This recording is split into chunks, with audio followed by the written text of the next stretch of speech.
Mais en fait, que fait la DNV?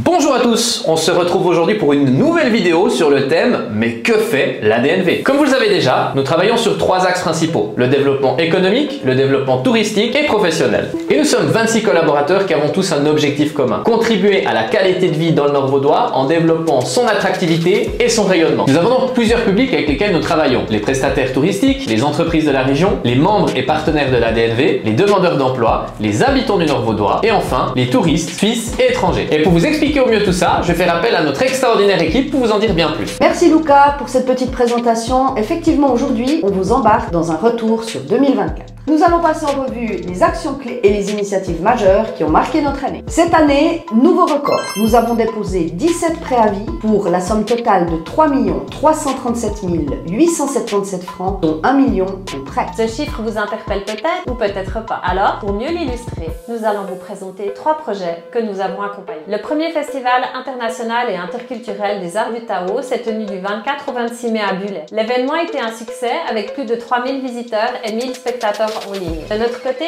nous avons accompagné étroitement le son, tant dans ses demandes d'aide LAD que dans la mise à disposition d'un chef de projet. Un espace découverte du parc naturel régional Jura-Vaudois a été créé à Romain-Moutier, pour lequel nous avons obtenu un soutien LAD avec une aide à fonds perdu de 200 000 francs. La Fondation Le Camp est un centre de vacances, de rencontres et de formation situé sur la commune de Vaumarcus. La Fondation souhaitait remettre son patrimoine immobilier aux standards actuels et également offrir des places d'accueil supplémentaires. Pour cela, la DNV a accompagné la Fondation dans leur recherche de financement pour permettre la réalisation du projet. Pour la 3e année consécutive, la DNV a co-organisé la course d'obstacles Spartan à Sainte-Croix qui s'est déroulée au mois de juin. Avec 3491 participants, dont 500 participants étrangers, ce fut, à l'instar des années précédentes, un véritable succès. Et maintenant, parlons du Master Plan Balcon du Jura. Mais le Master Plan Balcon du Jura, c'est quoi? C'est un plan de développement touristique 4 saisons. Son objectif, augmenter en toute saison les fréquentations et les retombées économico-touristiques du périmètre de Sainte-Croix-les-Races. 2 projets majeurs continuent de progresser. La rénovation de la piscine des Replans et la création du parc Alki Loisirs, avec une ouverture prévue en été 2027, et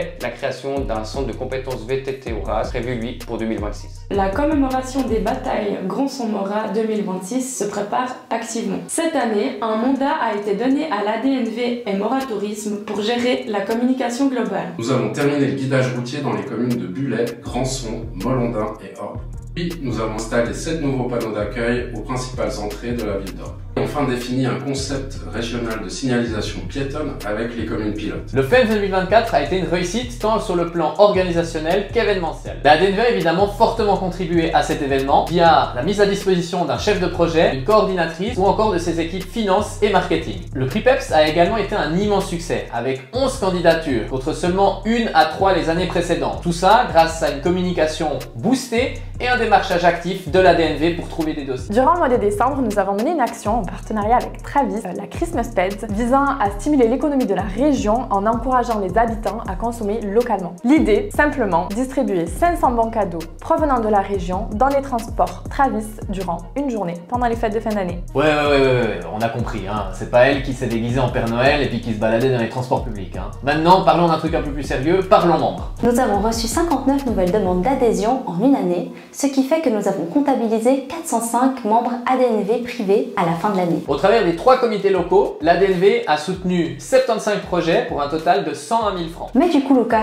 qu'est-ce qu'on fait pour le tourisme? Très bonne question, Béatrice. Et du coup, dans le tourisme, genre, qu'est-ce qui se passe? 291 808, c'est le nombre de nuitées comptabilisées dans le Nord vaudois, comprenant 73% de touristes de nationalité suisse. Comme vous le savez, le Nord vaudois est la première région truffière de Suisse. Plus de 370 personnes ont visité les truffières du Nord vaudois, ce qui représente une hausse de plus de 310% par rapport aux visites de 2021.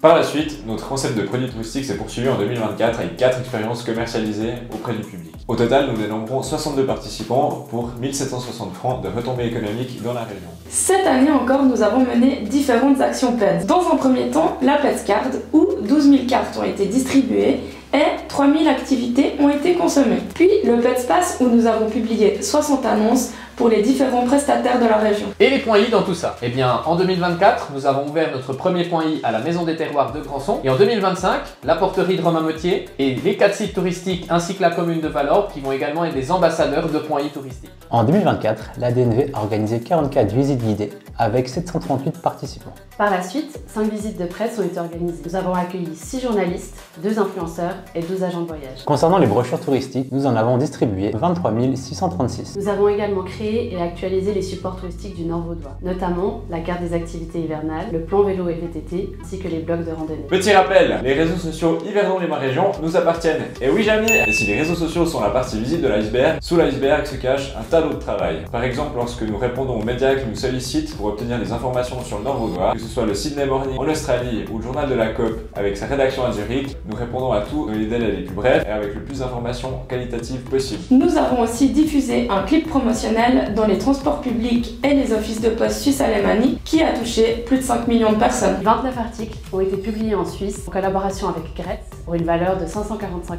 458 francs. Concernant le projet Espagne, il continue de se développer. En mars 2024, nous avons participé à un workshop organisé par Suisse Tourisme en Espagne, dans 3 grandes villes, Madrid, Bilbao et Barcelone. Eh oh! Maintenant parlons développement professionnel. Notre équipe du CGPI, dédiée à l'insertion professionnelle, a réalisé 430 assignations, correspondant à 21 596 jours d'insertion. Le CGPI collabore avec plus de 200 institutions d'accueil, offrant un panel de 140 métiers différents. Alors maintenant, parlons un peu de l'ADNV. En 2024, l'administration centrale de l'ADNV a répondu à 295 appels, envoyé plus de 1300 emails, et ce, uniquement sur la boîte générale de l'association, et puis expédié 1100 courriers. Parmi ces courriers, 391 ont été envoyés à de nouvelles entreprises s'installant dans le Nord vaudois afin de faire connaître notre association et ses prestations. Nous avons accompagné 85 apprentis via le programme APAP. Nous avons également participé à l'organisation de 5 événements et séances d'information destinés à l'externe. Le RPGT a été mis en place pour mieux répondre aux besoins de l'unité finance. Il a permis de professionnaliser les tâches financières et de soutenir le plan climat cantonal, notamment en supprimant le papier. Les comptabilités CFI et MNV sont maintenant tenues dans GIT. C'est vrai qu'on entend toujours dire, mais vous faites quoi à la DNV? Et pour mieux comprendre ce que fait chaque unité, on vous invite à nous suivre sur nos réseaux sociaux. Car oui, nous avons communiqué toute l'année sur les actions que nous avons menées et nous comptabilisons plus de 4300 abonnés sur Instagram, Facebook et LinkedIn. Et parce que nous travaillons aussi avec vous, on est ravis d'entendre ce que vous avez à nous dire. Une spéciale dédicace à Sophie Cook pour sa capacité à nous mettre en relation avec d'autres porteurs de projets, avec d'autres acteurs économiques de la région. On a bénéficié de l'aide de la DNV à 3 niveaux. Le premier, c'était déjà le brainstorming. Le deuxième, c'était de choisir le thème, ce qui était fait, et le troisième de l'aide concrète pour notre demande l'ADE.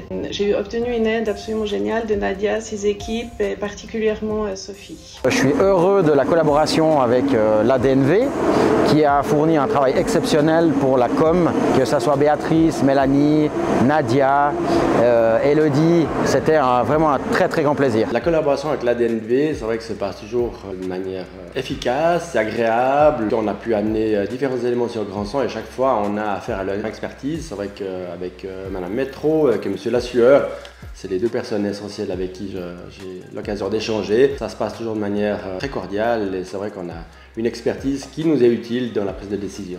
Et voilà pour 2024. En 2025, on est déjà bien lancé et on a plein de nouvelles choses à vous partager. Bon bah là on a fait un petit peu le tour de ce que fait la DNV. Donc si vous avez encore des questions ou quelque chose n'est pas clair pour vous, n'hésitez pas à aller re-regarder cette vidéo sur nos réseaux sociaux.